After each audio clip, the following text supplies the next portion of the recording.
Okay, welcome back. We're going to move on to 9.3.5.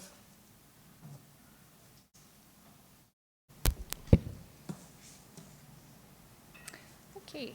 On October 17th, the Bonnyville Health Coalition presented to Council Committee of the Whole a proposed partnership between the MD of Bonnyville and the Coalition to create and designate a healthy living community space at Vezo Beach and a bike rental program of 4 bicycles to be administered by the MD at the Shaw House Visitor Information and Interpretive Center.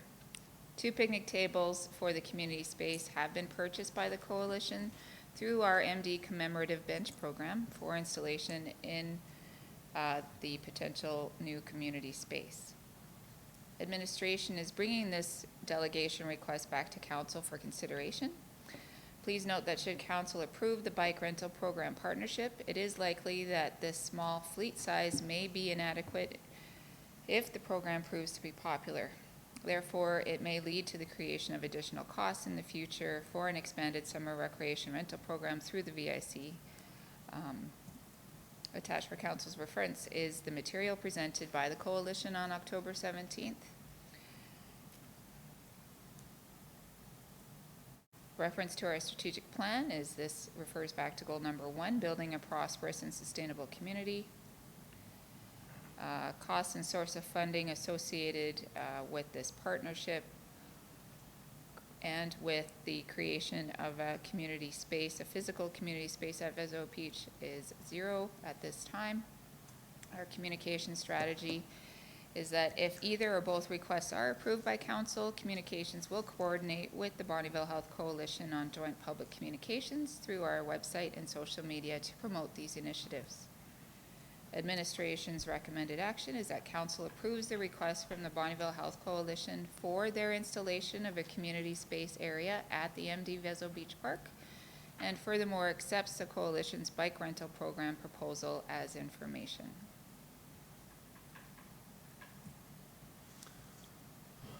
Thank you. Yes, Councillor Fadeev. Yeah, sounds like a win-win. Yeah, I'd like to make the motion for option number 1. Okay, thank you, Councillor Fadeev, for making a motion on behalf of Council. That Council approves the request from the Bonnyville Health Coalition for the installation of a community space area at the MD Vezo Beach Park, and furthermore accepts the Coalition bike rental program proposal as information. Any discussion on this? Yes, Councillor Swaggart, then Councillor Scarson. I think it's a great initiative, actually, but could you update us on the community space area again, like size of it, location, how, where is it going to be located, how much room does it take? And then also talk about, they made a comment about, they talked to somebody at the MD about kind of e-bike rentals, because I think it'd be an awesome location for e-bike rentals, because their proposal is a great start, but it was only 4 bikes. So that doesn't, I mean, it's a start, but I think we can, I hope we could consider adding on to that. And you said a cost, but it's hopefully it's a money-making venture, not a cost. No, I said lots, but I'm just yeah, my name's Dana Swaggart. I thought she just went through that. okay. Okay. So I'm just pulling up, through the chair, I'm just pulling up their explanation in Appendix D on the community connection space. What it is that when I spoke with them directly, they are wanting to install this bulletin board and have the couple of benches, and I think in this case it was picnic tables that were purchased through our commemorative bench program in one specific area. Rod, was there a specific area you guys had thought about? It's just to the west of the playground that's there now. Okay, so just to the west of the playground is what the area location would be approximately.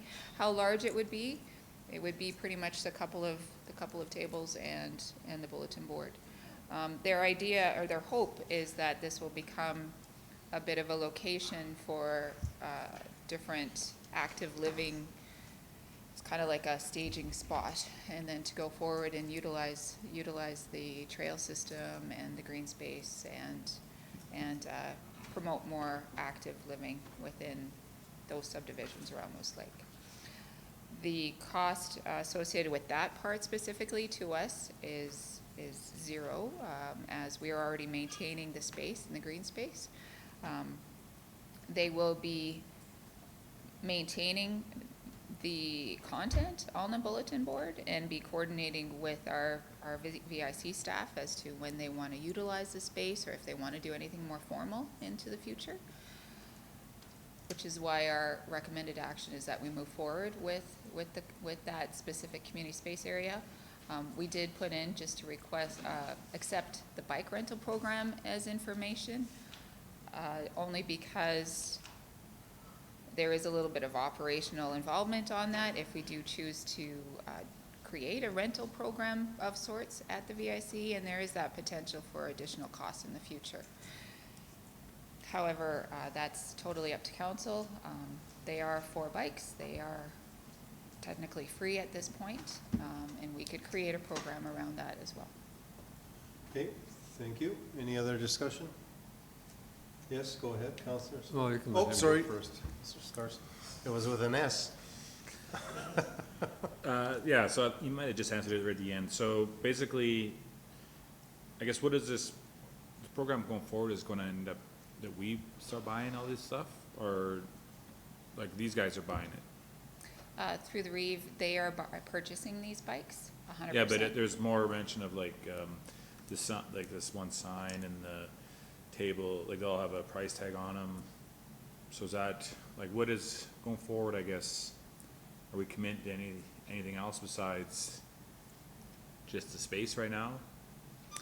Through the Reeve, right now, it would be just the space based on this motion, but if council agreed to the bike rental program partnership as well, then it would be us maintaining those bikes in the future, because their proposal is to spend $2,500 on these 4 bikes, and we would then take on and create a rental program around that. And then the tables and the sign and all that stuff? Tables and the signs have all been paid for would be paid for again through the coalition. There is no cost to us. All right. And then I guess the hope is that you're going to expand to more bikes and other things later on. Through the Reeve, I see that as a possibility if you wanted to look at this as a pilot project per se, depending on how popular it is. With the amount of traffic that we see at the VIC in that hub area, I imagine 4 bikes I wouldn't be surprised if we get feedback of that sort, but there's no way to know until we get there. Did you ever have anyone ever ask for if you rent bikes or anything else, like over the years with the campground, or? Through the Reeve, I'll actually let our Parks and Rec manager speak to that from our feedback from the VIC.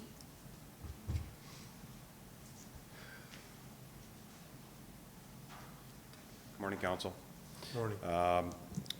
We have received some feedback from the public who've come through the space and asking for whether we offer those kind of programs. So we have not tracked exactly how much that is, but we certainly have received some feedback from the public on that. So there is some interest with the trail system coming through that, for paddleboard rentals, e-bikes, that sort of thing is definitely there. Yes, you're done. So I just want to clarify your last comment. You said technically free, so what does that mean? So did they, they're buying the bikes, did they want, like, are we renting them out for free? Is that the deal? Through the Yes. Reeve, according to their proposal, they are proposing a low rental fee of approximately $2 to be charged to assist with tracking the number of rentals and also be used for future bike maintenance. However, when we spoke to them directly, we told them how the program would be developed would be something that administration would need to spend a little bit more time on to define those parameters. And I would ask that you bring a proposal to council, though, to, sort of expand on that program, because what does $2 mean? Is that for the day or an hour or 15 minutes, right? It's just, and I don't want to get stuck into here's 4 bikes and you know, you're running for, the day for $2, but then we bring in our own bikes and our own program, and it's in competition with or something. Anyway, yeah, I think we need more discussion on it. Okay, Deputy Reeve Crick, and then Councillor Scarson. I was just gonna say, I think I like the motion the way it is, and if there's rentals opportunity out there, I think there's a lot of residents that live in that area, there's a golf course across the road, I think it's a great opportunity for a private business to rent paddleboards, canoes, kayaks, bicycles, whatever, so. Thank you. Councillor Scarson.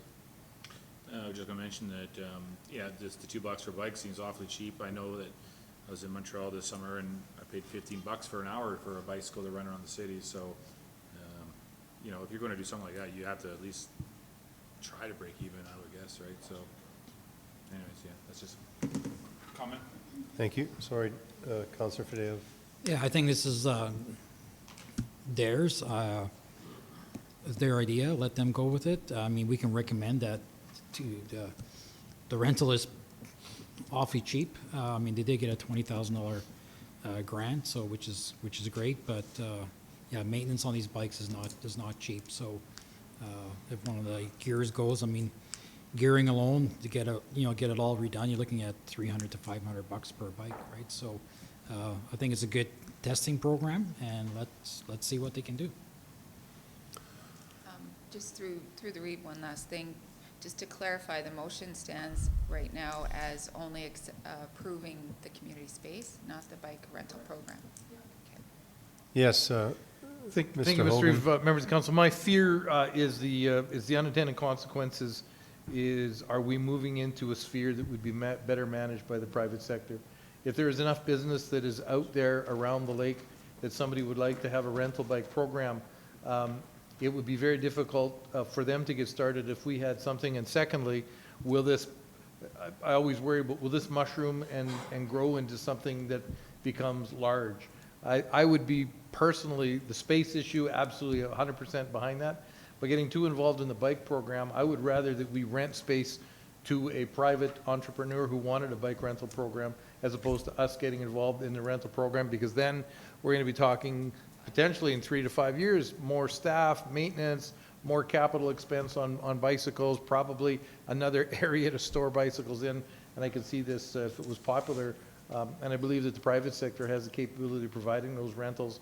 The City of Cold Lake doesn't rent boats. You have to go to Wild West Water or whatever they're in Cold Lake. So why would we get involved in this? We happily rent them the space they could run their business out of, but I'd be careful about how deep into this, down this rabbit hole we went. Yep. Thank you. Any other discussion? Seeing none, I'll call the vote.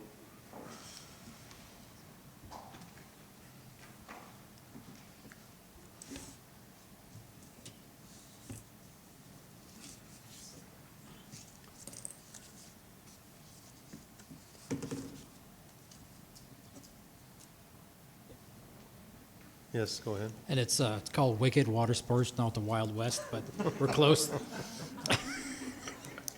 My apologies. So, Mr. Reeve, It's a good thing we're not packing guns, Al. Sorry, go ahead. No, It's it's fine. carried, by the way. no, it is, I just wonder though, are they going to come back to us now about the bike thing, right? Because that was just information, right? We just made a motion to accept it for information, so where does that leave them as far as the bike thing? Through the Reeve, we will inform them that council has approved the community spaces area and has not approved the bike rental program at this time. However, if they want to move forward with running a program at our location or somewhere else, we'd be happy to discuss that with them. Okay, it's been carried. We'll move on to 9.36. On October 24th, 23, Carla Patton, the library manager of the newly created Glendon Library Board, presented an overview to council via delegation of the new Glendon Library and its services. Also, she purchased a request for funding. No, she didn't purchase it. She presented a request for funding to cover a portion of their 2023 startup expenses, including small capital purchases and a request for Ward 3 Councillor Mike Kriviak to join their library board. Administration is bringing these requests back to council for consideration as directed. The Glendon Library Board presented at the council meeting their startup expenses list with an estimated shortfall of $18,378. Following the presentation, Noreen Cotton, who is the chair of the Glendon Library Board, did provide additional information, and that is attached in Appendix A. And it includes just revising their request to a flat $20,000. A 2024 budget has not been created at this time, according to Ms. Cotton, as they are not yet an operational library. Currently, the MD of Bonnyville does have a council representative on our other two library boards, one in Bonnyville and the one in Cold Lake. The MD also provides annual funding to both boards, relatively based on the MD's service catchment areas that they individually serve, coupled with their presented amount of MD residents that utilize their services that they provide to council annually. Attached for council's reference and consideration, Appendix A is the delegation report from the October 24th council meeting, and in Appendix B is the email correspondence from the Glendon Library Board Chair, Ms. Noreen Cotton. Reference to our strategic plan, this initiative would support goal number 1, building a prosperous and sustainable community. The cost and source of funding are the amount of the request is $20,000. Currently, our 2023 operating budget, we only have a balance remaining of $9,000 in the council giving budget, which this would typically be the source of funding for. Administration's recommended action is that council approves a contribution in the amount of $9,000 for the Glendon Library Board towards their operating budget shortfall to be funded by the 2023 operating budget. And furthermore, that council approves appointing somebody to the newly formed Glendon Library Board for a 2-year term to expire October 2025. Okay, looking for a motion. Yes, Councillor Fadeev. Yeah, just look, a couple more questions in regards to the Village of Glendon proceeded with a bylaw. So now there's some shortcomings to their budget. They're not recognized yet as library. Again, I think it's just moving forward, we should find something that's recognized. And my question is, like it was before, is can the residents of the MD access the library, and what kind of hours do they have is my biggest question. Is it school hours? Is this just providing service to Glendon, or is it to everybody? Yeah, just, it's kind of tough to ask money when you've over budgeted, and now they're just like the statute of limitations with anybody else coming here asking for money that's for last year, not for the coming up year. Councillor Scarson, then Councillor Swaggart. Yeah, just curious if we know anything about the Bonnyville Library and how that affects them as far as the service area, because I think that we fund the Bonnyville Library with money to service Glendon area, so do we know those numbers at all? And if not, maybe we can find that out. Through the Reeve, probably about 5 years ago, I would be able to give you a 100% answer to that question. Back when council had chosen to fund the two libraries and support them based on only the catchment area service areas. And the boundaries that were established back in the early 2000s as to where's the line to draw for, this is where Cold Lake services and this is where Bonnyville Library services. So based on that ratio is 32% Cold Lake Library and 68% Bonnyville Library. In the last number of years, however, council has gone away from that and also has gone to what was the request and the annual requests that are given or requested by the libraries. And you've started to take into consideration their programs, how active they are, and as well, how many actual MD residents are utilizing their services. So it got a little bit more complicated.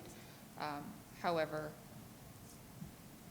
I wish I could give you a more straightforward Well, I answer. think that the library could answer that question, the Bonneville Library, because I'm almost certain that they do service Glendon and they do collect funding for it, so.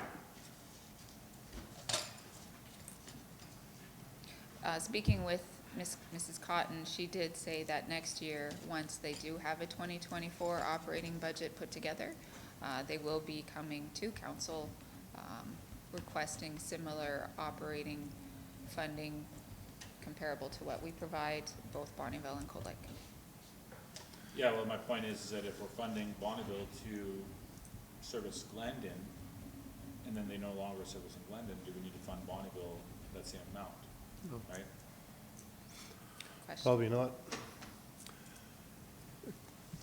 It's the same, the number of people hasn't changed, Yeah, it's the same thing. right? So, just to divvy up the money, right? Counselor Swaggart? Yeah, that was my point, Ms. Reeve, the same number of people. And right now, they're serviced by the Northern Lights Library Board, so those residents will go to Bonneville.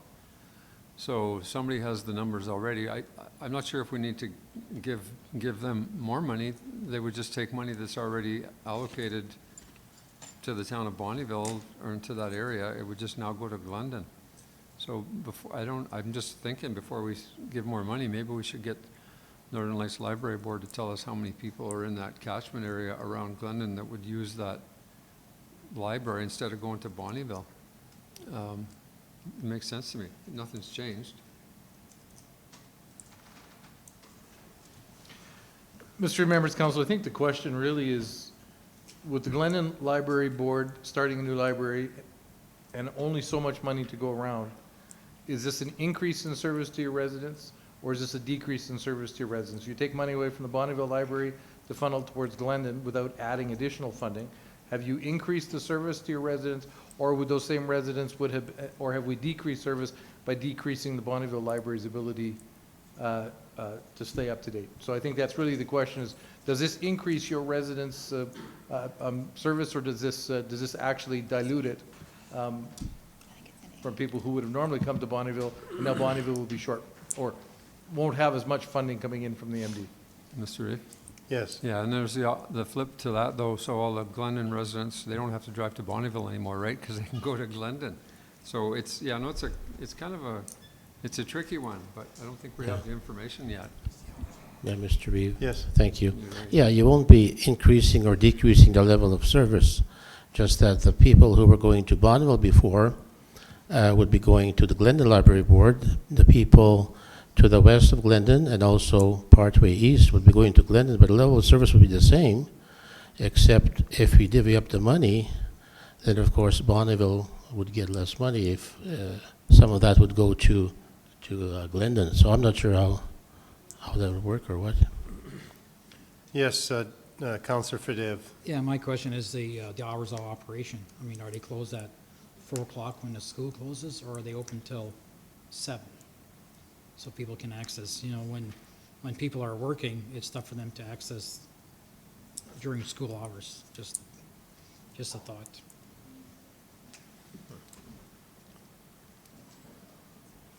Yes, go ahead. So what are the service hours for Bonneville and Cold Lake? Is it like 9 to 5 or?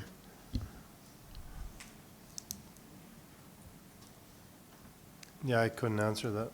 Anybody know that? I know usually, like our meetings last till 6 o'clock and they're still open then, so I think they vary, but they're also open on Saturdays. They're also open on Saturdays as well, where it comes to Glendon, are they gonna be open on Saturday? Yeah, 6 to 8, Darcy just said on both. Well, 9 to 8 on Mondays. Sorry, 9 to 8, yeah. Thursdays, and then 9 to 5 Friday, 11 to 5 on Saturday, Bonneville's closed Sunday. Okay.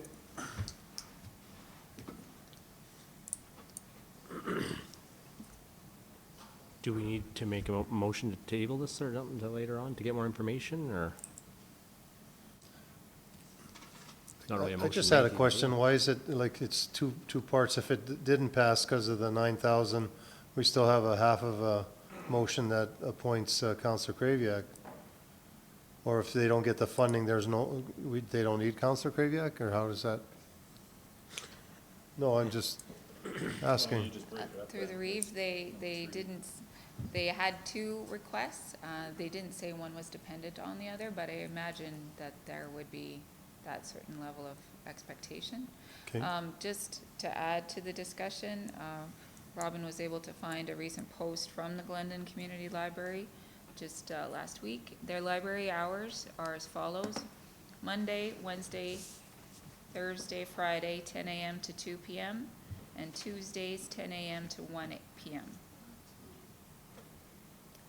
They are now live. They can accept returns, receive items from other libraries. Just choose your preferred pickup location as Glendon, and you will get notification as soon as your item has arrived. So you can answer the question now that it'll decrease because you're gonna take that money from the Bonneville and the people can't go till up to 2 o'clock in the afternoon. It's gonna decrease, definitely. That's pretty short hours. Okay, would someone like to make a motion or? A comment, go ahead. Just wondering why it's only like 10 till 2, like, or 10 to 1, like, Yes, yeah. I don't know. Counselor Scarson. I'm just curious, so is it, it's a school library though, right? It's located in the school. So, I guess what's changed from, last week or whatever? Wouldn't it have been, now it's just open to public, is that the only difference? Through the Reeve, that's what I understand, yes. I can understand being a school why they have those hours though, right? So you got a big building to, Yeah, Mr. Reeve. yes. Could you find out more about the hours, why it's only 10 till 2 or 10 to 1? Through the Reeve, I can pose that question to the library chair. It seems to me when the school is open, the library was open from 9 till 3:30, but I'm not sure. I haven't been there for a while, so. It does also state in their post that their in-house items are not available until after their grand opening, which will be held on December 9th, 2023.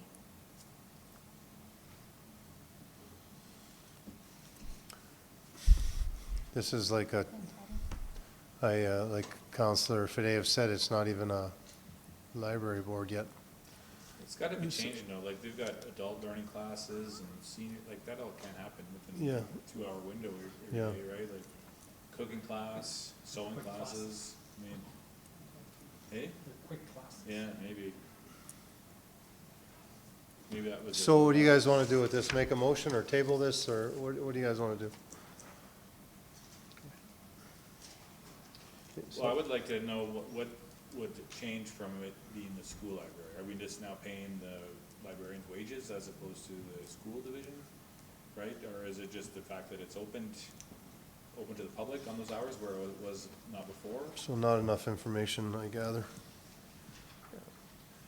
Can we, Go ahead. Go ahead, Mike. I was going to say, Mr. Reeve, maybe the best thing is to table it, get more information, because, well, the librarian so far is being paid by the school division, so, like, why would that change? I'm not sure. Okay. So I'll well, make a motion to table this, so okay, whenever we get this- more information. This has been tabled.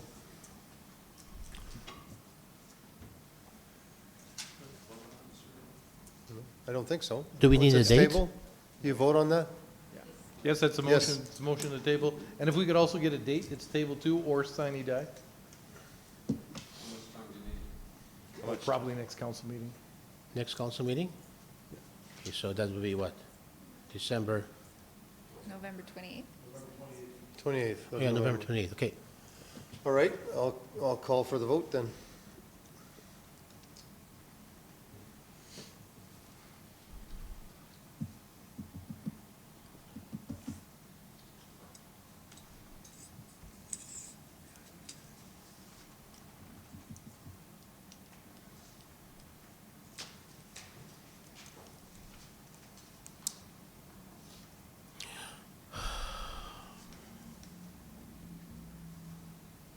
Yeah, they got board game night listed here, I mean, that's. That'd be an evening thing.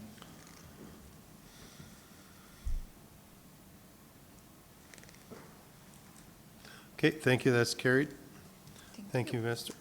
On to 9.4.1.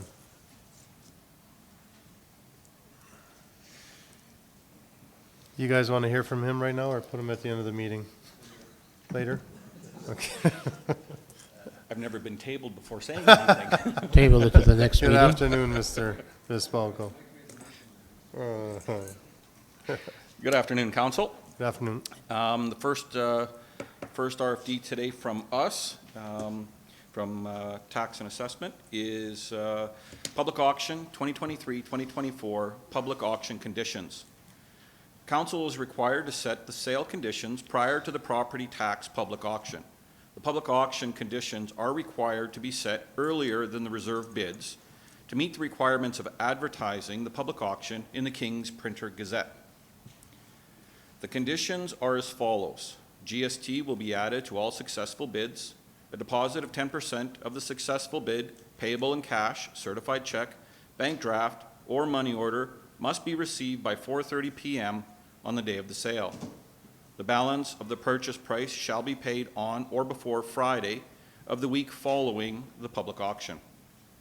All properties are to be sold on an as-is, where-is basis, and the municipality gives no warranty whatsoever to the adequacy of services, soil conditions, land use districting, building and development conditions, absence or presence of environmental contamination, or the ability to develop the subject land for any use proposed by the purchaser. All sales are subject to the reserve bid and any conditions and/or reservations on the existing title, and taxes to be adjusted as of December 31st, 2023. The references are to the Municipal Government Act, Section 411 and 418. Written notice will be sent to all affected parties as per the Municipal Government Act.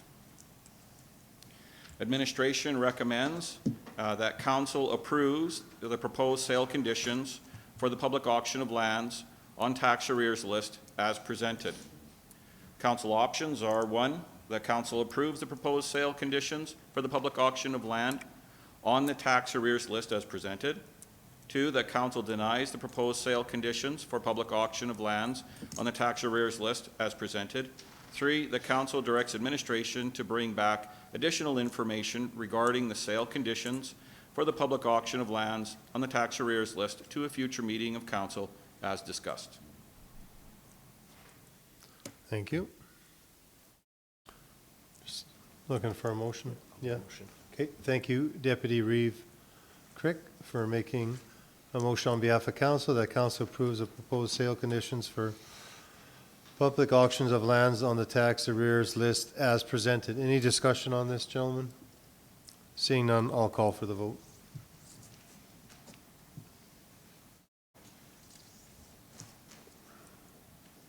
That's carried. On to 9.4.2. This is the public auction 2023-2024 public auction date and time. Council is required to set the date, the sale date, time, and location of the public auction prior to the property tax public auction. The date and time of the public auction for consideration is Friday, March 15th, 2024 at 2 p.m. in council chambers.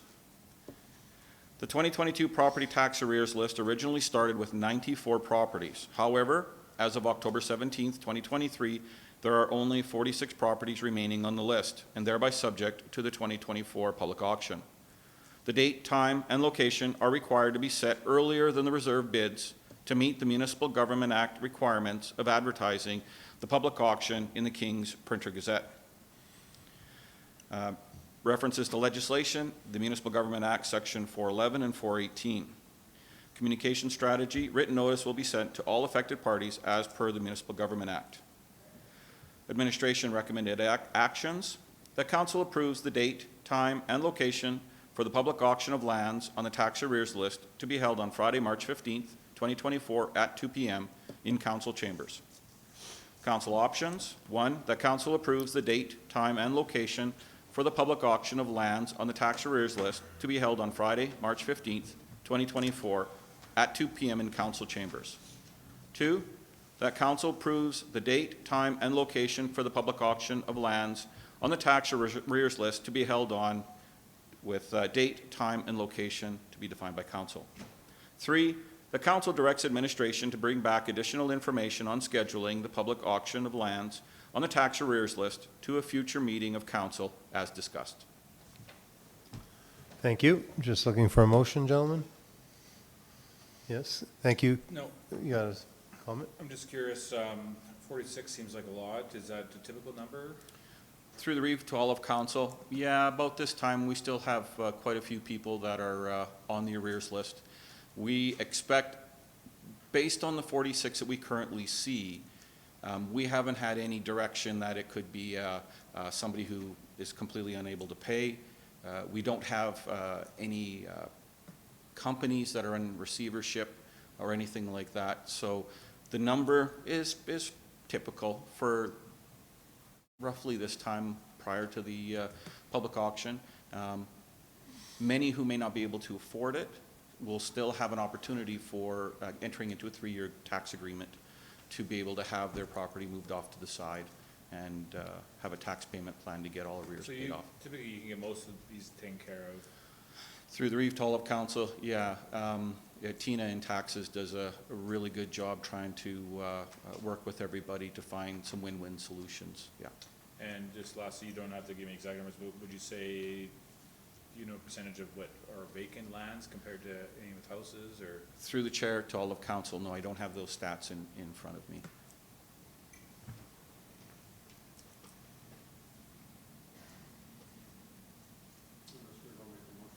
Okay.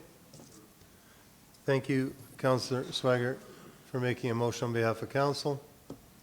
That council approves the date, time, and location for public auction of lands on a tax arrears list to be held on Friday, March 15th, 2024 at 2 p.m. in the council chambers. Any discussion? Seeing none, call for the vote.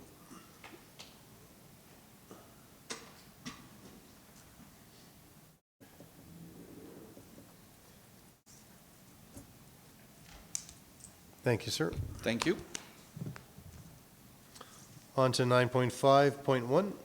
Thank you, Mr. Reed. Members of the council, the CO office report. We'll start with the communications with Ms. Wozolo. Good afternoon, council. Good afternoon. I'm just going to touch on a few of the highlights on the report that's in front of you. One of the bigger things was we relaunched new designs for Kinnison Ridge and the MD websites. This is part of our contract with our website provider, and if I may say so myself, the design looks rather good. It's cleaned it up a lot and has made it easier for residents to use. Over the last 3 months, we've done a lot of new advertising initiatives for Kinnison Ridge and the Ridge, ranging from digital billboards and radio ads to we are currently working on a video to be shown at May Theaters in Lloydminster, and a local coupon mail out. We'll have some metrics on those available, hopefully coming up soon, because there was a coupon code involved, and we'll be able to go into the system and see what was done there. Looking at our social media platforms, they continue to grow. We continue to get more followers and more users that way. During the period of July 1st to September 30th, the top post was that we were serving Charlotte Lake burgers at the Gear Grabbers event with almost 21,000 views. So that was a nice community initiative that we did, raising money for STARS. Looking at metrics for the website, Google Analytics is finally starting to smooth out with the transition to Google Analytics 4, and we are seeing more reliable numbers from that system. And over that 3-month period, we saw almost 28,000 people visiting the MD website with the MD campgrounds as one of the top pages. Attached to my report, you'll find a wrap-up from the Go East of Edmonton initiative.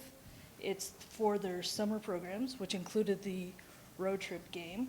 And it also talks about their guide, which we contribute to and advertise in. There was over 62,000 guides printed and distributed through 100 outlets in Calgary, 350 outlets in Edmonton, and VICs across the province, including our Shaw House. There was more than a 50% increase in visitors to their website, which is getting us a lot of good exposure in those areas. And the online guide for GoEast experienced a 30% increase in views with over 130,000 views. And the road trip game, we participate by handing out stickers at the VIC at the Shaw House and at Kinnessoo Ridge, and there was over 8,500 stickers throughout the entire road trip game, which is partners across northeastern Alberta. Over 8,500 stickers handed out and 500 entries received. One lady had the entire thing finished within a week, which required over 40 stops. So it is getting people moving around our region and finding new things to see and do. Did she win a prize? I think she did. I do believe she did. Questions? Questions? We're currently working on our 2024 Adventure Guide, of course, and we are looking at revitalizing or renewing the Guide to Rural Living, so we're working on that as well. And of course, as always, we're working on our rebranding project. All right, sorry I said the questions things a little early, premature. Okay. Do we have any questions for this lady here? No, well, thank you. You got off easy.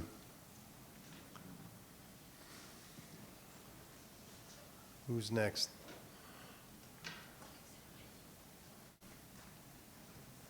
Good afternoon, Council. Good afternoon. I will be presenting the Customer Service Team third quarterly report.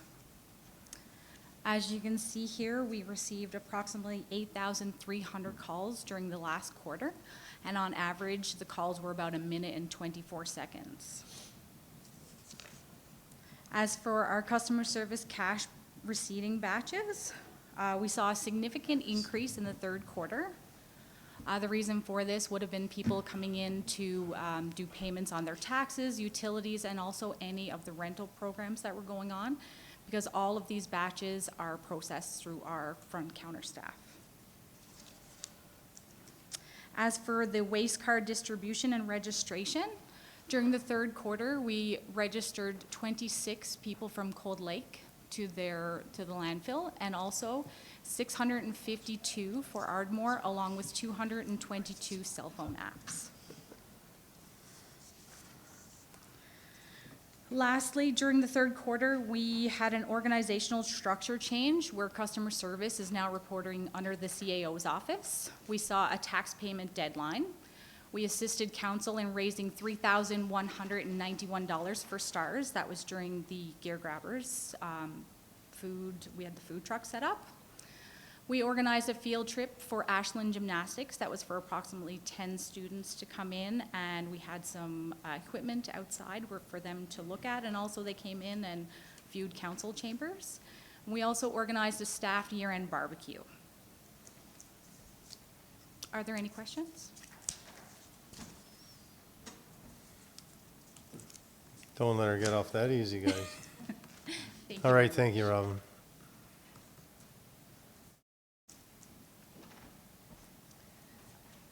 Hello. Good afternoon. So, Legislative and Information Services in their third quarter, July to September. With the summer break, the third quarter was a little more quiet for us with scheduled meetings, but we did prepare agenda packages and provide secretariat support for 4 regular meetings, 1 committee meeting, and the organizational meeting. For these 6 meetings, we also coordinated a total of 10 public hearings and delegations to council, 4 of which were public hearings, 6 were delegations. For bylaws, there were 3 bylaws during this quarter that were in draft and still under review by their respective departments. 5 were finalized and either pending first or second and third reading by council. And then also 3 bylaws were passed, 1 being defeated at second reading. Additionally, council approved the consolidation of 1 bylaw, which was the boards and committees bylaw.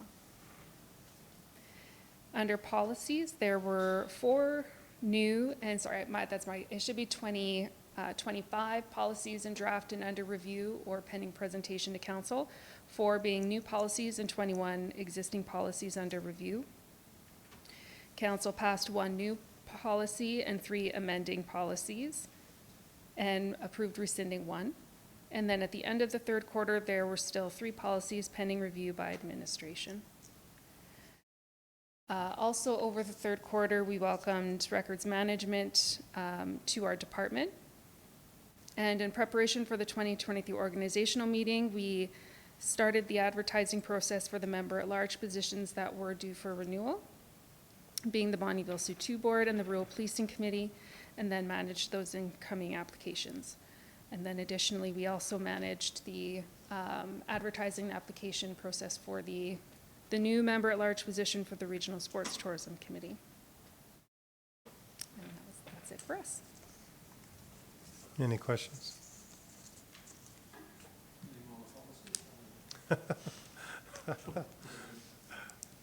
Right after Dana can tell us his middle name. All right, thank you. Thank you.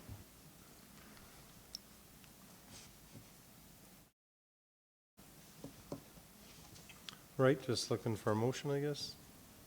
Thank you, Councillor Fadeev, for making a motion that council accepts the CO Office 2023 third quarterly report as information.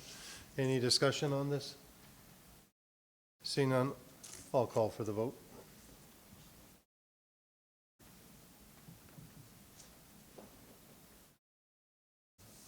That's carried, thank you. We have addition 9.52. Thank you, Mr. Sorry, go ahead. Oh, thank you, Mr. Reed, members of council. So 9.52 is kind of the 2 items are sort of tied. There was a discussion that was added to the agenda about the cancellation of the committee of whole meeting on the 21st. But to add to that is the reopening, although the budget meetings, which were committee of whole meetings, were not closed, they were just recessed.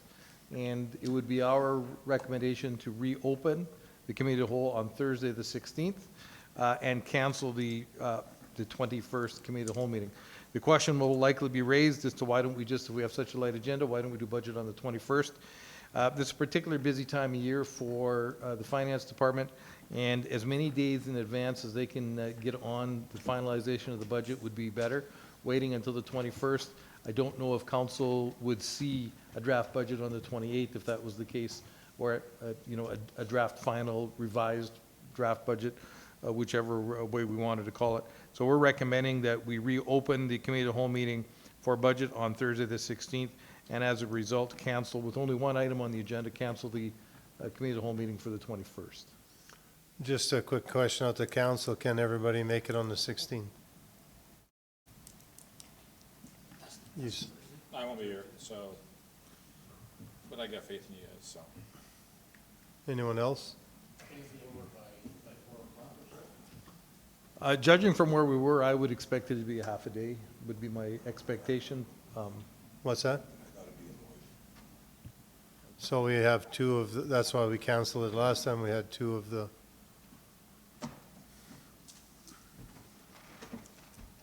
Can you guys be here on the 21st? I planned to already.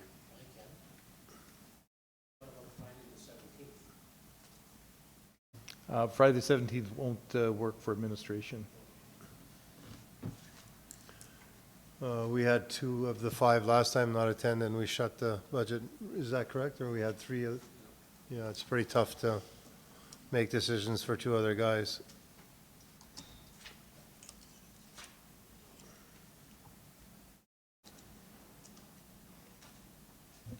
So your question was for the 21st, see if everybody can make it? Yes. Yeah. Tuesday, committee.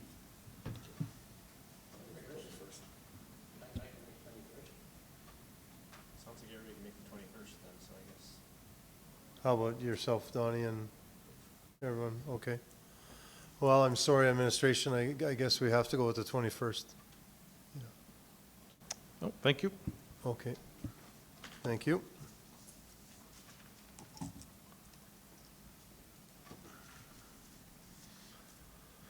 Okay, on to 9.6.1. 9.6.1, originally, this was just the City of Cold Lake 2024 Hall of Fame event. They're hosting their third annual 2024 Hall of Fame event on the 13th of January 2024, commencing at 5:30 p.m. at the Lakeland Inn Banquet Room in Cold Lake. This event serves to recognize and preserve accomplishments and exceptional contributions of local individuals and organizations by inducting them into the Hall of Fame. The City of Cold Lake has requested the Reeve to speak at this event and will provide 2 complimentary tickets for his attendance. Additionally, the City of Cold Lake has requested the council sponsor a table in the amount of $420, including GST, for a table of 8. The other item that just came to me today is the town of Bonnyville has cordially invited us to join them for the festive Christmas dinner to celebrate the spirit of the season and strengthen the bonds of friendship and cooperation among our neighboring municipalities. It'll be December 18th, 2023 at 5:30 p.m. at the Neighborhood Inn. The letter goes on to say that we believe this is the perfect time to come together in the spirit of goodwill, share experiences, and discuss ways in which we can collaborate for the betterment of our communities. Each community will have the floor for 10 to 15 minutes to speak about issues they are presently faced with and any initiatives to which they are currently working. The floor will also be open at some point for general discussion. They would like to be RSVP'd by November 21st regarding our attendance. So those are the 2 invitations we've received this week.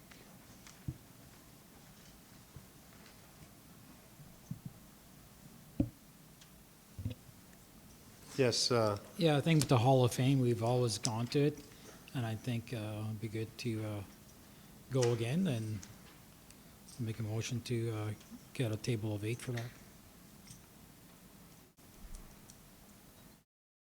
that's in January. Okay, we have a motion. I guess there's no motion on that, we're just, right? Do we?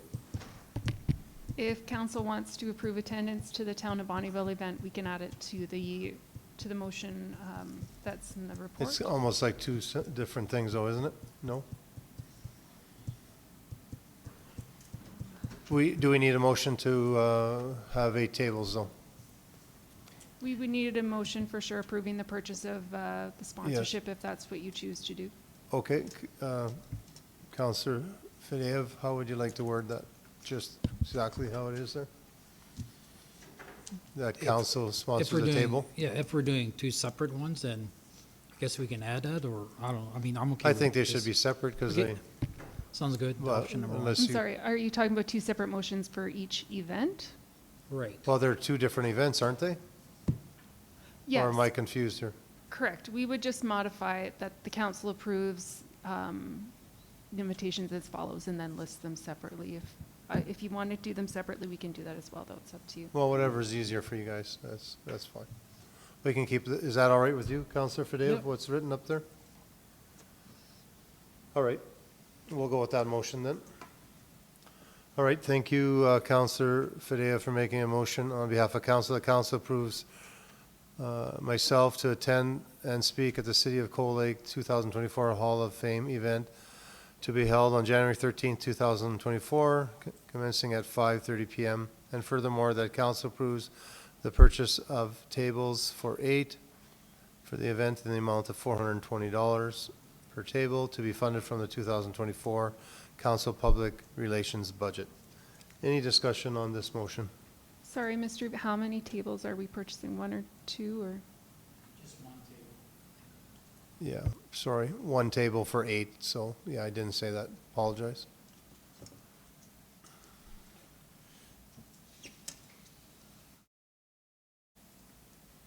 Okay, any discussion on this motion, gentlemen? Seeing none, I'll call for the vote.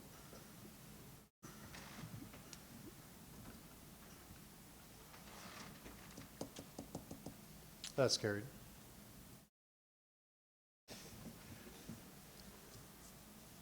All right, on to 10. Thank you, Mr. Members of Council. 10 is just our correspondence and information. I won't go through each of them, so you can see what's there. Some of them are passed already, but if there's any questions, we'd be happy to take them. Any questions, gentlemen, on this?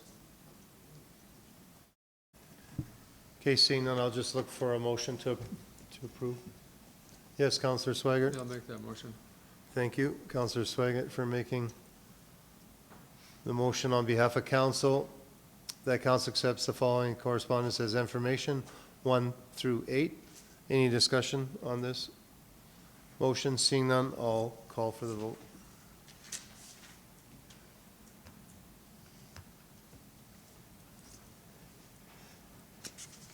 That's carried, thank you. And Mr. Reeve, I'll make the motion to accept the invitation from the town of Bonneville for dinner. Okay, yeah, I guess I forgot that, didn't I? Well, I'm not sure if maybe you thought it was part of the single motion there, but we missed it. All right, we have to type up a new motion for that. Just give the ladies a moment.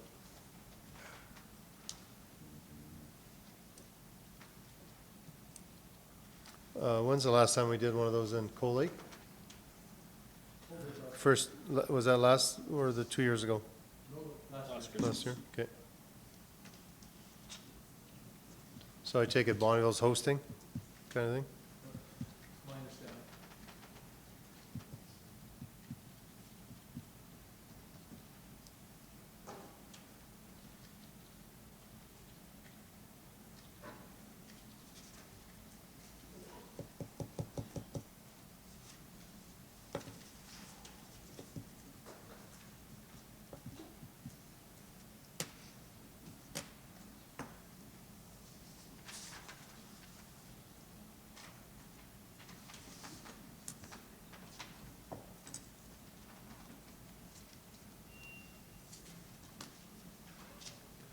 Okay, thank you, Councillor Swaggart, for making a motion on behalf of council. The council approves attending the Town of Bonneville Festival Christmas Dinner to be held on December 18th, 2023 at the Neighborhood Inn, Alberta Room. Any discussion on this motion? 5:30? Any other discussion or comments? Seeing none, I'll call for the vote.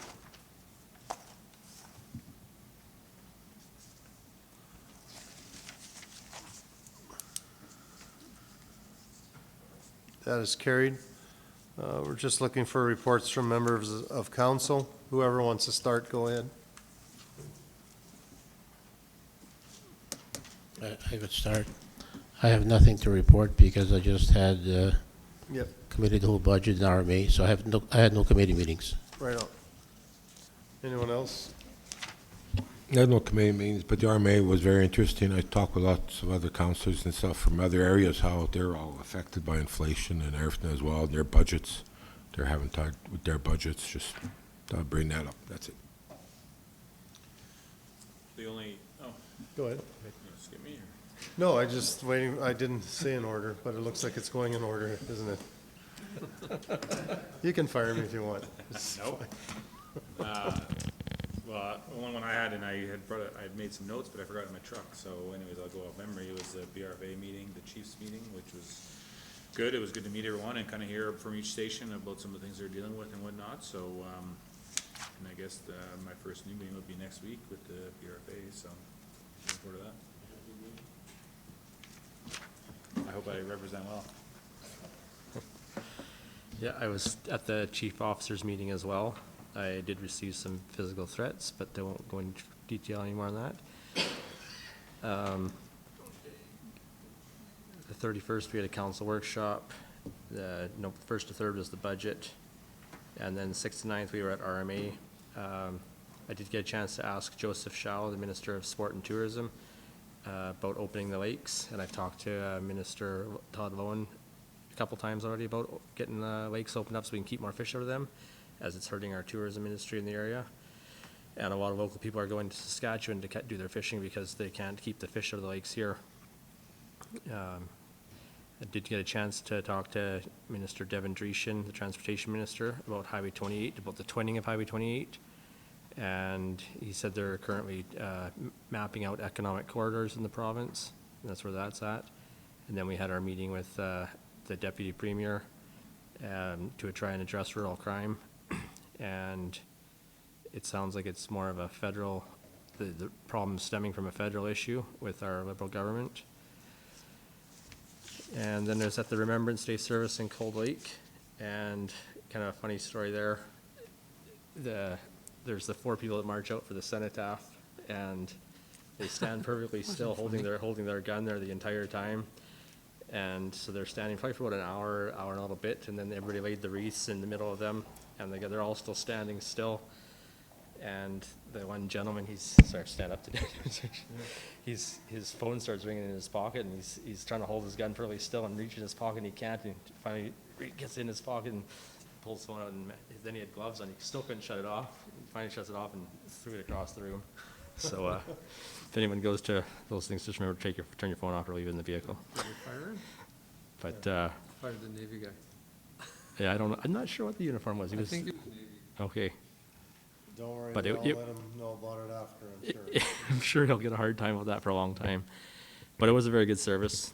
And then yesterday, we just had a short video conference, so, the Reeve, myself, and our CEO, with Paul McLaughlin and another fellow from RMA. From FCM, Neil, just in regards to trying to set up some tours when FCM comes to Calgary in the spring, up to showcase Alberta's oil industry, and that it's not bad like the media sometimes says it is. So that's it for me. Yeah, pretty quiet except for RMA. Couple hard, tough questions for the ministers and that we never did get an answer of. So interesting, but going to be staying in touch with Minister of Finance, Nate Horner, in the next little bit here. I'll keep you guys updated to that. Yeah, it was also RMA. One of the interesting, comments they're telling us about, MSI's changed to LGFF, so local government fiscal framework, and all the municipalities rely on that money from the provincial government for, doing their projects. And so 722 million for 2024 is what they're giving us, and then a 14% increase, and then less than that next in 2026. But they didn't tell us how much they were giving us in MSI previously to that, and it was significantly more. So of course we're having issues with roads and bridges and everything else, so it's a bit of a struggle. I went to one session called Dissolution Study, and it was interesting because I didn't realize there was so many little villages that can't make it, and so they're dissolved into the municipalities and then turned into hamlets. And so they mentioned Village of Balf, New Norway, Farintosh, Bittern Lake, and I think that was all Camrose County. And so, there's discussion, why does this happen? Because you'd think the municipal government would be kind of tracking spending and how much their borrowing limits are, and before they get that far, have discussions with the municipalities so you don't get stuck kind of taking over a community. So, we kind of have to keep our eye open on communities within our borders, I guess, and hopefully everybody's doing okay. So that was an interesting one. And then the Cold Lake Remembrance Day, I attended that with Deputy Reeve, and then Cold Lake Snowmobile Club fundraiser. That was good. That's it.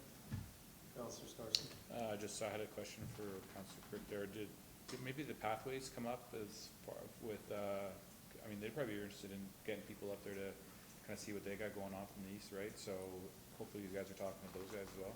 Yeah, the pathways did come up, and I think our CEO said he was going to be reaching out to them and kind of doing the legwork on that. All right. So. Pretty quiet for me, I guess, in RMA. I guess one thing I noticed that they must go to school, all the ministers, to answer questions, because it's always the same thing. Mr. Reeve? Yeah. Turn my mic on. Yeah. What's that?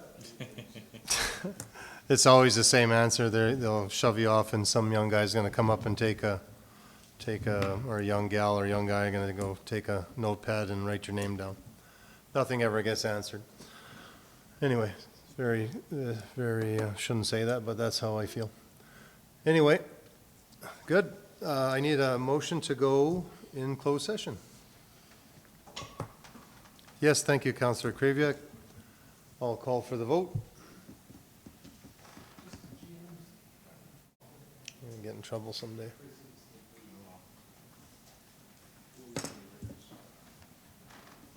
It's a good question. It's a good question. Very good.